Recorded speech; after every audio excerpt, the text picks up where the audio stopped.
Favoriete kleur? Zwart. Ja! Zwart is geen kleur. Hoe oud ben ik? 36. Ja! Dat duurde lang, Jelke. Want waar is het net als deze op? HV. Favoriete plakje in een huis? In dit hoekje op de bank. Bad. Ja, wat? Mijn favoriete band? Dat is de Vlinder in de Boys. K3. Ik weet het net. Rolling Stones toch? Oh ja.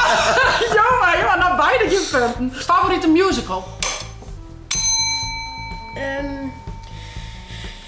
Ik weet het niet meer. Peterson.